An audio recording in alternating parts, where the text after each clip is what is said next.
연극을 분류할 때 그 끝이 어떠냐에 따라서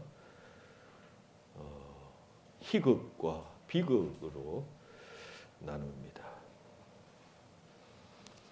연극이 재미있고 웃으면 희극이 아니고 또 슬프고 눈물 나면 비극이 아니라 마지막이 행복하게 끝나면 희극이고 마지막이 불행하게 끝나면 비극입니다.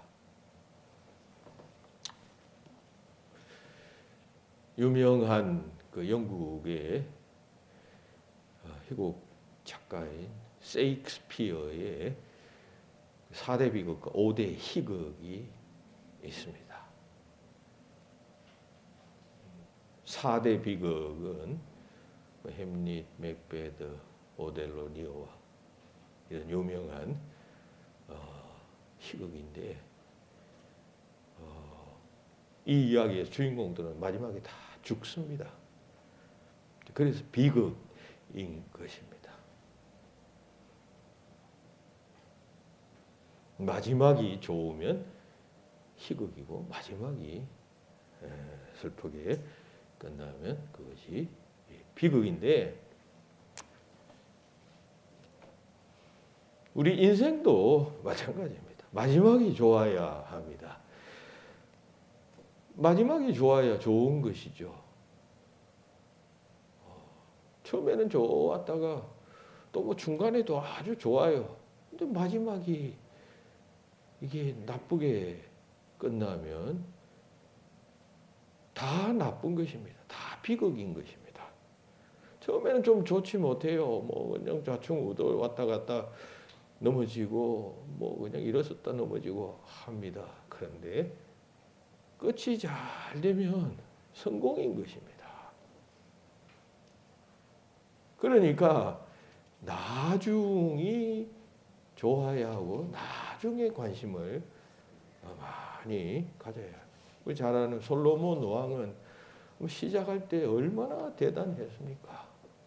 왕이 오를 때 하나님께 지혜를 구했습니다. 그 시대 때 부귀영화를 구하지 않고 지혜를 구했다는 것은 굉장히 차원 높은 사람이었다라고 하는 것을 의미합니다. 그리고 솔로몬 성전도 지었습니다. 그의 왕이 된 후에 그야말로 이스라엘은 전성기를 구가합니다. 자, 그랬던 그는 말년에 불행해집니다. 부강에 있을 때 많은 첩들을 드리게 되고 그 이방 첩들이 믿던 우상 신에 대한 제사를 왕궁에서 하도록 허용합니다. 대수롭지 않는 것으로 생각하게 됩니다. 그랬더니만 점점 그게 일상화되고 또 퍼져나가게 되고 시녀들에게 퍼져나가며 등등 말년에는 이스라엘 전체가 우상 숭배 사상에 빠지게 되고 솔로몬마저도 나중에 우상 숭배자가 됩니다. 솔로몬의 마지막은 비극으로 끝났습니다. 처음이 아무리 잘 돼도 마지막이 잘못되면 비극인 것입니다. 반대로 구약 성경에 보면 여호수아서의 라합이라는 모압 여인이 등장합니다. 이 사람은 성경에서는 기생이라고 되어져 있습니다. 기생이라는 단어의 영어 성경을 보면 prostitute라고 되어져 있습니다. 장녀라는 뜻입니다. 여리고성의 장녀였던 라합. 그러니까 그 삶이 얼마나 참 불쌍합니까? 비극적입니까? 근데 이 여인이 정탐하러 온 12정탐꾼 중에 한 몇 사람을 자기 집에 숨겨둡니다. 그리고 보호해 줍니다. 그리고 그들로부터 하나님에 대한 이야기를 듣고 구원받은 이스라엘 백성들에 대한 이야기를 듣고 그걸 그대로 믿습니다. 그리하여 나중에 이스라엘 백성들 여리고성을 점령해 왔을 때 그 가족만 살려주고 다 몰살시킵니다. 그리고 이 라합은 그 정탐꾼 중에 한 사람과 결혼하게 되고 그래서 낳은 아이가 여러분 룻기에 나오는 보아스여요. 보아스. 보아스는 여러분 룻의 남편이 되죠. 그리고 다윗 왕의 정조 할머니가 됩니다. 그리고 나중에는 메시아의 그리스도, 예수 그리스도의 조상이 되는 영광을 얻게 됩니다. 처음에는 참 비참하게 시작을 했어요. 근데 나중에는 영광을 얻게 됩니다. 끝이 좋아야 하는 것이에요. 여러분, 끝이 좋은 삶, 끝이 좋은 신앙이 여러분 희극적 신앙이고 끝이 잘못되면 처음에 아무리 잘못되어도 잘 되었어도 그건 비극적 신앙, 비극적 인생이 되어지고 한다는 것입니다. 교회도 마찬가지고 개인도 마찬가지입니다. 마지막이 좋아야 하겠습니다. 오늘 우리가 읽은 본문 말씀은 초기 기독교 당시에 있었던 그 두아디라 교회를 향한 주님의 말씀입니다. 환상 중에 사도 요한에게 나타나신 주님께서는 이 교회를 향해 이런 메시지를 전하라라고 말씀하십니다. 즉 내 행위가 처음 것보다 많도다. 19절에서 말씀합니다. 이 많도다라고 하는 말씀은 이 2절의 앞부분에서 표현한 내 사업과 사랑과 믿음과 그리고 섬김과 인내의 행위가 크도다. 그런 뜻입니다. 그 전보다 처음보다 훨씬 나아졌다. 그런 말씀입니다. 처음에는 예수님께서 이 두아디라 교회를 볼 때 신통치 않았어요. 별로 그냥 대충 그렇게 그런 교회였는데 시간이 지남에 따라 점점 나중이 처음보다 좀 더 나아졌더라 하시면서 이제 칭찬하는 말씀이에요. 즉 그들의 섬김과 봉사와 사랑과 믿음의 수고들이 그 이전보다 훨씬 나아졌다. 주님께서 그걸 칭찬하시고 기뻐하신다. 그런 이야기죠. 이어지는 본문에 이어진 말씀에는 또 책망하시는 말씀도 또 있겠습니다. 어쨌든 지금 칭찬하시는 그 칭찬의 내용은 처음보다 나중이 나아졌던 점, 그 점을 내가 칭찬한다. 이렇게 말씀하십니다. 그러면서 주님께서 이 두아디라 교회를 칭찬하시면 칭찬의 그 내용 중에 그 신앙의 5 분야를 말씀하십니다. 이것은 두아디라 교회뿐만 아니라 만약 우리의 신앙에서도 이 신앙의 5 분야가 좋아지면 주님께서는 분명히 칭찬하실 것입니다. 그리고 이 신앙의 5 분야는 우리 기독교인들이 주목해야 할 신앙의 분야입니다. 여러분 신앙 좋은 것이 뭐로 판별됩니까? 여기서 신앙 좋다는 것은 하나님 보실 때 좋은 신앙은 어떤 신앙이냐 하는 것입니다. 여기 5 가지는 하나님께서 지금 주님께서 이게 좋으면 좋은 신앙이다 칭찬하실 그런 내용이다 그런 말입니다. 자 그러면 그 5 가지 분야는 무엇일까요? 첫째는 사업이라 했습니다. 사업 2절.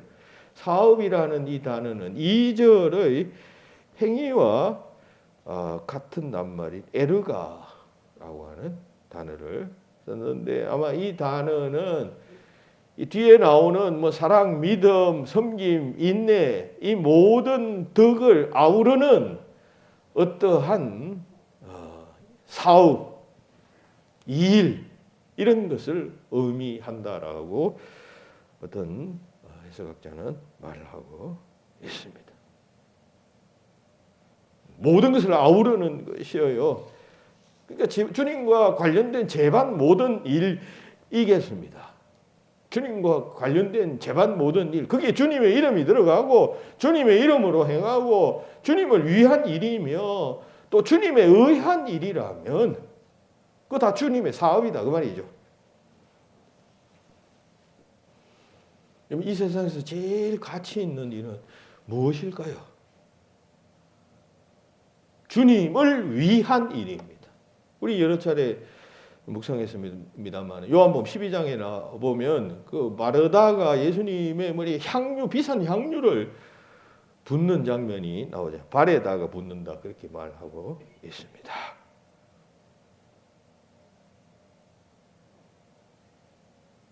그것 보고 가룟 유다는 이 비싼 300데나리온이라는 이 향유를 팔아 가난한 사람들에게 주면 몇 사람에게나 이게 그냥 입히고 먹일 수가 있는데 왜 이렇게 낭비를 하느냐라고 말하지만 이때 예수님께서는 칭찬하십니다. 이건 이 마르다가 이 마리아가 나의 죽음이라고 하는 이 십자가의 죽음을 예사롭게 보지 않고 대단히 의미 있고 가치 있는 일임을 자각하고 그것을 기념하고 표하기 위하여 행하는 행위이므로 이 일은 온 천하에 다 알려지게 될 것이다. 기억될 수 있게 될 것이다. 라고 하는 말씀을 하셨어요. 그러니까 마리아가 한 이 일은 굉장히 가치 있는 일이라고 주님은 판단한 것이죠. 세상에서 가장 가치 있는 일은 주님을 위하여 행하는 일입니다. 주님을 위하여. 이 교회는, 두아디라 교회는 그런 일에 나아졌다는 것이죠. 그 일이 구체적으로 무슨 일인지는 알 수 없죠. 그 전보다 훨씬 나아졌다. 주님은 칭찬하십니다. 우리 기억해야 합니다. 주님을 위한 일이 이게 뭐 무가치한 일이고 쓸데없는 일이고 귀찮은 일이고 아이고 그건 좀 피했으면 좋겠다. 여러분 이렇게 생각하는 여기 직분자들이 꽤 있어요. 자꾸 안 하려고 그러고 피하고 그냥 귀찮다 그러고 멀다 그러고 뭐 아프다 그러고 그러면서도 또 직분은 또 안 내놓고 가지고 있어요. 직분을 가지고 있으면서 안 섬겨요. 무슨 권세로 생각을 해요. 안 섬기면 직분을 내놔야지. 그래 다른 사람이 하도록 해야지. 직분은 가지고 있고.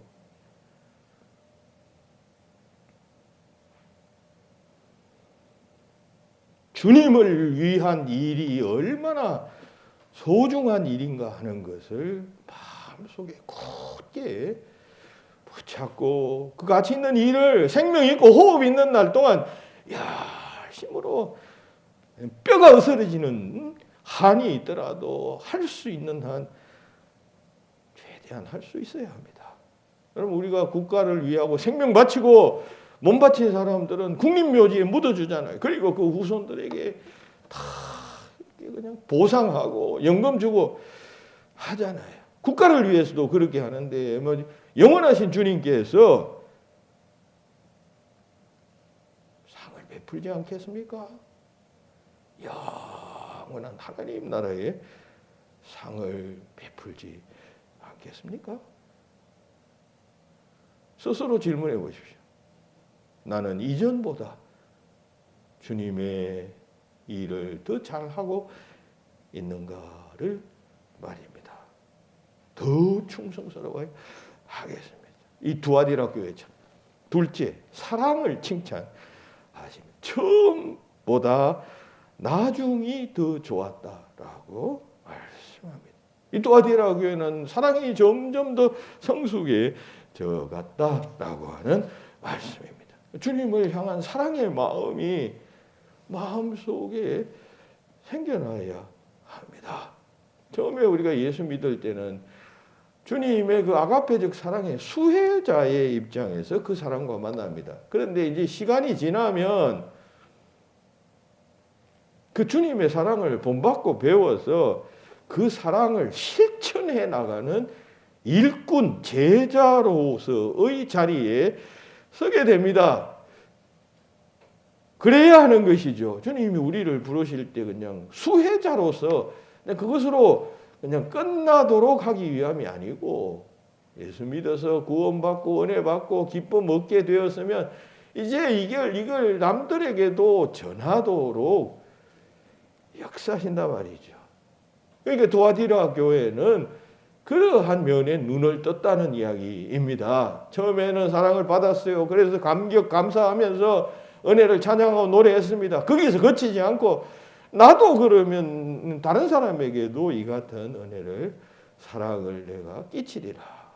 주님의 사랑을 전파하는 그런 도구가 되리라 라고 생각하면서 살았다는 것입니다. 그래서 주님께서 이 두아디라 교회를 향해서 처음보다 나중에 더 낫다, 사랑이 더 나아졌다라고 인정하고 있는 것입니다. 사랑이 그러해야 합니다. 셋째, 믿음을 말합니다. 믿음이 점점 자라났다는 것이죠. 처음보다 훨씬 나아졌다는 것이죠. 여러분, 믿음이 중요하죠. 우리는 믿음으로 말미암아 구원을 얻어요. 믿음의 중요성은 아무리 강조해도 지나치지 않습니다. 근데 이 믿음이 자꾸 자라나야 합니다. 예전보다 자라나야지 예전 그만한 믿음, 또 그보다 더 못한 믿음으로 그냥 축소되면 되겠습니까? 베드로 후서 3장 18절에서는 말씀하잖아요. 은혜와 그를 아는 지식이 점점 자라가라라고 명령합니다. 여러분, 믿음이 점점 자라나야 돼. 그럼 자라나는 아이가 자라나지 않고 성장이 멈추면 병이에요, 병. 우리는 일생 동안 믿음이 자라나도록 이렇게 되어져 있어요. 조금 어제보다 오늘이 낫고 오늘보다 내일이 낫고 점점 성장해야 되는데 평평하게 있으면 이건 정상이 아니고, 여러분, 비욱한데 비정상입니다. 병들은 것이에요. 병원 얼른 가봐야 돼. 여러분 자녀 중에 성장하는 아이가 성장을 멈추고 있으면 좀 가만히 있을 사람이 있나요? 다 병원 가잖아요. 믿음도 시간을 거듭할수록, 주일 주님 전에 예배하며 설교를 들을수록 믿음이 점점 자라나야지 자꾸 그냥 예 상태에 머물러 있으면 안 된다는 것입니다. 우리의 믿음을 점검해 보십시다. 나는 점점 자라나고 있는가? 그럼 아브라함 보세요. 아브라함이 하나님의 부르심을 받아서 갈 바를 알지 못하고 갔는데, 처음부터 아브라함이 믿음의 조상이 된 게 아니에요. 처음에는 어리버리했어요. 아브라함에게 하나님께서 100세의 아들을 얻을 것이다 하니까 예 하고는 대답했습니다. 그러면 여러분 믿고 기다려야 하잖아요. 그런데 80세, 90세 되니까 점점 의심이 생기고 나이는 늙어가는데 자식은 안 생기고 하니까 여러분 믿음이 흔들립니다. 그래서 엘리에젤이라는 종을 양자로 삼지를 않나, 혹은 또 몸종인 하갈입니까? 하갈을 첩으로 들여서 그냥 아이를 생산해서 이스마엘을 낳았지를 않나. 그러다가 100세 때 자기 아내를 통해서 이삭을 낳은 것이에요. 그러니까 아브라함의 처음 믿음은 시원찮았어요. 그런데 나중에는 점점 더 나아집니다. 그래서 나중에는 이삭을 낳고 그 이삭을 데리고 모리아산에 가서 하나님 앞에 제물로 드리잖아요. 하나님의 명령에 따라서. 그만큼 믿음에 철저한 사람이 되었어요. 성장이 있었단 말이죠. 우리의 믿음도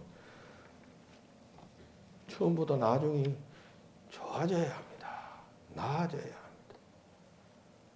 처음보다 좋은 나중이 되어져야 합니다. 그러면 얼마나 오랫동안 예수를 믿었느냐, 이건 중요하지 않습니다. 그보다 중요한 것은 우리의 믿음이 얼마나 성장했느냐입니다. 처음보다 나은 믿음이 되어져야 합니다. 넷째, 섬김을 이야기합니다. 여러분, 신앙생활의 근본은 섬김입니다. 섬김 생활입니다. 신앙생활에 여러분 모든 요소는 다 섬김과 연관되어져 있어요. 예수님께서 마태복음 20장 28절에서 인자가 온 것은 섬김을 받으려 함이 아니라 도리어 섬기려 하고 자기 목숨을 많은 사람들의 대속물로 주려 함이니라 라고 하셨습니다. 말로만 이렇게 가르치신 것이 아니라 성금요일 예수님께서 십자가를 지시기 이틀 전인가요? 그 최후의 만찬석상에서 제자들이 서로 높다고 발 씻어달라고 멍건히 다투고 있을 때 예수님께서 그걸 아시고 허리에 수건을 두르시고 예수님이 직접 그냥 종의 모습으로 제자들의 발을 씻어주시잖아요. 그러하셨던 주님께서는 마태복음 20장 27절에서 너희 중에 누구든지 어뜸이 되고자 하는 자는 너희의 종이 되어야 하리라 하셨습니다.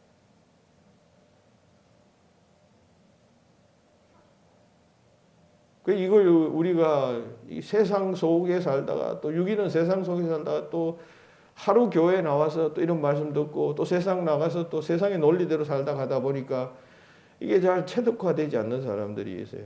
그러나 우리 그리스도인들은 항상 기억해야 합니다.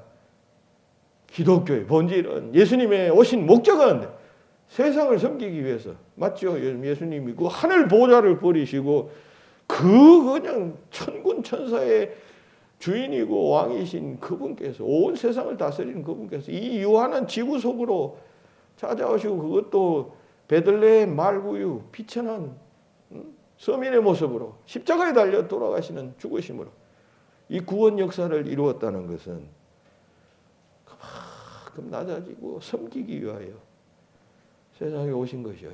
그러면 우리가 예수님의 섬김에 오신 목적이 그것이고 가르침이 결국 그 섬김에 귀결된다면 예수님의 가르침을 배우고 듣는 우리 제자들은 어떤 삶을 살아야 하는지 자명한 것 아닙니까?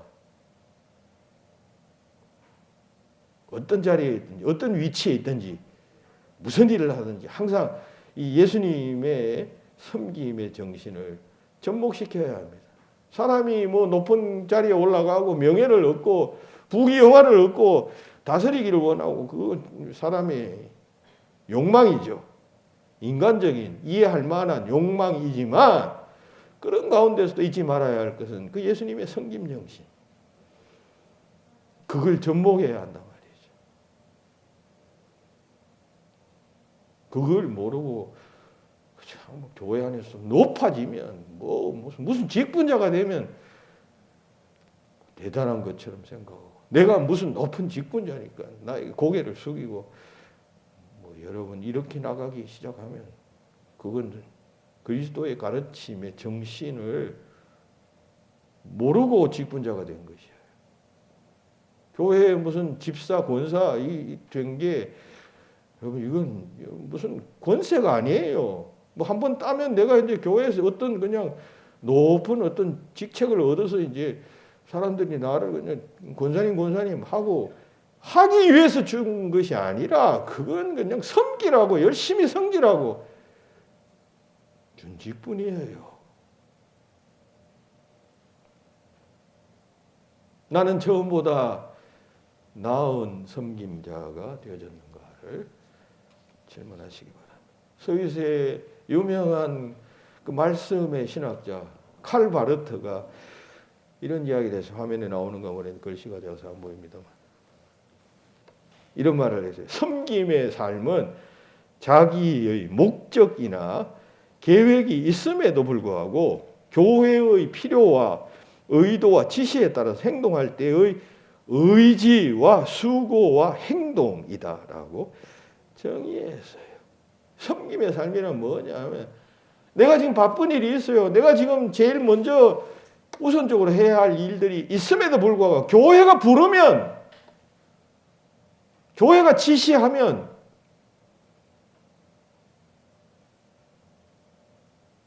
덜렁 행동하고 그리고 수고하고. 의지라는 것은 내가 하겠단 말이에요. 내가 일이 바쁜데 교회가 나를 부르면 내가 다 그냥 제껴놓고 그것부터 먼저 하겠습니다라고 하는 것이 의지여요. 그런 의지를 가지는 것이다. 그게 섬김이다.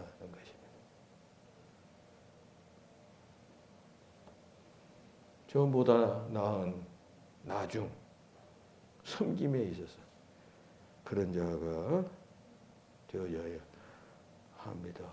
그리스도께서 세상에 섬기기 위해서 오셨다는 사실을 안다면 죄자된 우리들은 엉뚱한 짓 하고 있으면 안 된다는 것입니다. 마지막 다섯 번째, 인내입니다.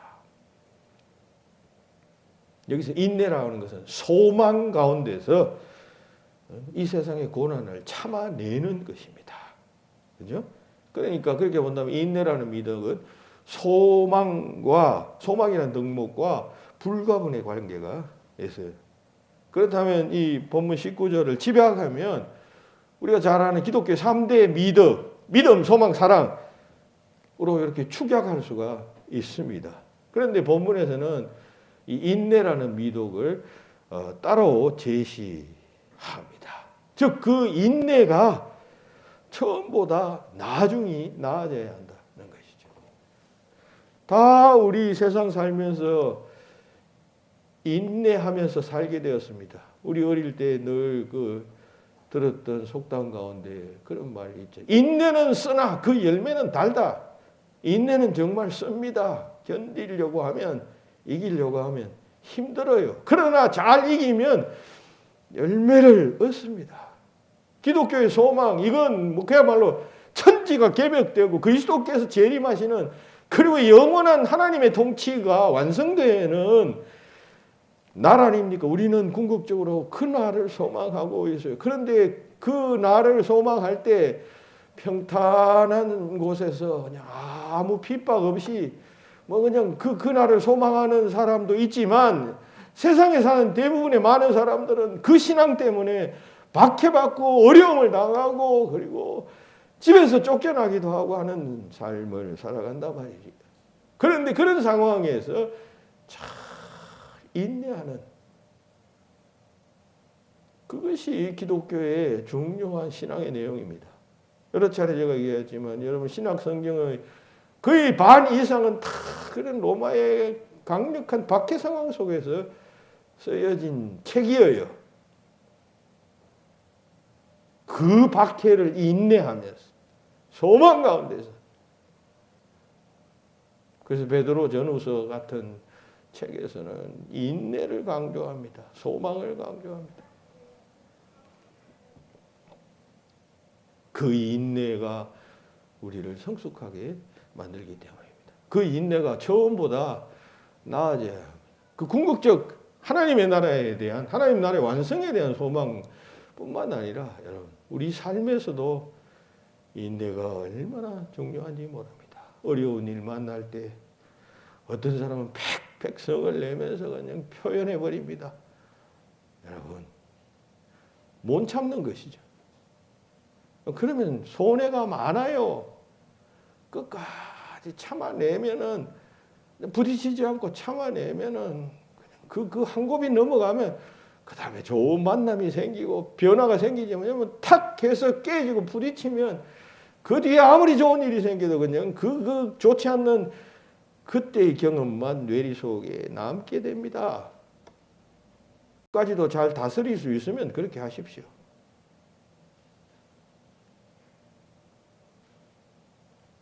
인내해야 합니다. 잘 이겨야 합니다. 그것이 결국 아름다운 열매를 맺게 하기 때문입니다. 야고보서 5장 8절은 말씀합니다. 너희도 길이 참고 마음을 굳건하게 하라. 주의 강림이 가까우니라 라고 말씀합니다. 처음 인내, 처음보다 나중 인내, 나중이 더 잘 참았다. 그런 뜻이죠. 신앙이 점점 좋아져야 해요. 말씀을 맺습니다, 여러분. 주님의 제자 가운데 처음은 좋았다가 나중에 아주 그냥 나빠져 버린 제자가 있고, 처음에는 그냥 뭐 시시했다가 나중에는 아주 그냥 대단해져 버린, 나중에 좋아진 제자가 있어요. 가룟 유다가 전자입니다. 가룟 유다는 똑똑한 사람이에요. 대단히 현명한 사람이에요. 나름대로 많이 배운 사람이었어요. 그래서 예수 공동체의 가장 신임받는 예수 공동체의 일원, 예수님의 12제자, 또 예수님의 추종자, 뭐 막달라 마리아, 헤롯의 어머니 등등 이런 여러 여성들이 예수님을 수종 들었죠. 예수님의 그 신앙 공동체를. 그러니까 그 공동체는 여러 사람이 있으니까 뭐 재정이 필요할 것 아니에요. 그리고 뭐 헌금 받으면 그 재정을 관리하는 그 그냥 제일 똑똑한 가룟 유다에게 예수님께서 다 맡겼어요. 그런 사람이었어요. 그런데 나중은 여러분 가룟 유다의 최후는 여러분들이 다 잘 아시잖아요. 나중에 나쁜 그런 신앙이 되어지고 말이에요. 베드로는 여러분 어떠했습니까? 처음에는요 좌충우돌 베드로였습니다. 뭐 그냥 주는 그리스도시요 살아계신 하나님의 아들이십니다 했다가 조금 있다가는 그냥 예수님께로부터 사탄아 물러가라는 책망을 들었던 자이고, 뭐 예수님을 모른다고 도망치던 자이기도 하고 예수님을 부인하던 자이기도 했습니다. 그런데 오순절 성령 강림 사건 이후 성령 받고 나서는 완전히 달라져 버렸습니다. 결국 나중에는 예수님을 위하여 거꾸로 십자가를 지고 죽었다는 전설이 전해져 올 정도로 그는 나중에 잘된 신앙인이었습니다. 여러분 처음보다 나중이 잘 되어야 합니다. 그래야 해피엔딩이고 그래야 희극입니다. 인생의 희극을 향해 달려가는 자가 되어야 합니다. 두아디라 교회의 성도와 같은 그런 성도가 되어야 합니다. 여러분들 끝이 좋아야 그게 희극이에요. 끝이 잘못되면 비극이에요. 그 전에 아무리 잘해도 뭐 그냥 10년, 20년, 30년 잘해도 그냥 한 2, 3일 잘못해버리면 비극으로 끝나버리는 것이야. 그 인생의 기묘함을 지혜롭게 판단하시고 여러분 주님이 무엇을 보신다는 것을 잘 판단하시고 지혜로운 신앙인 되고 영광받는 인정받는 신앙인 되시기를 예수님의 이름으로 축원합니다. 하나님 감사합니다. 마지막이 좋은 신앙인이 되게 하여 주시옵소서. 두아디라 교회가 주님께로부터 나중 신앙을 또 나중 사랑, 나중 인내 그리고 나중 사업을 주님께서 칭찬하시고 인정하셨던 것처럼 우리들도 그 같은 칭찬받는 신앙인들 다 되도록 인도하여 주시옵소서. 예수님 이름으로 기도하옵나이다. 아멘.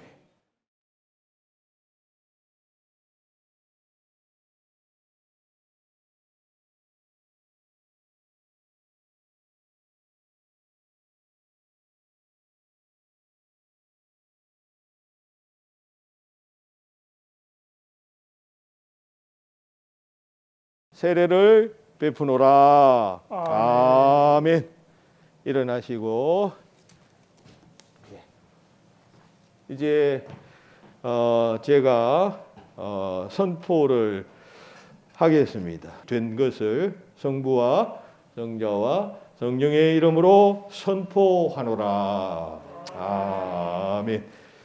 예, 이제 이분들에게 세례 정서를 우리 교회에서 만들었습니다. 하나씩 드리도록 하겠습니다.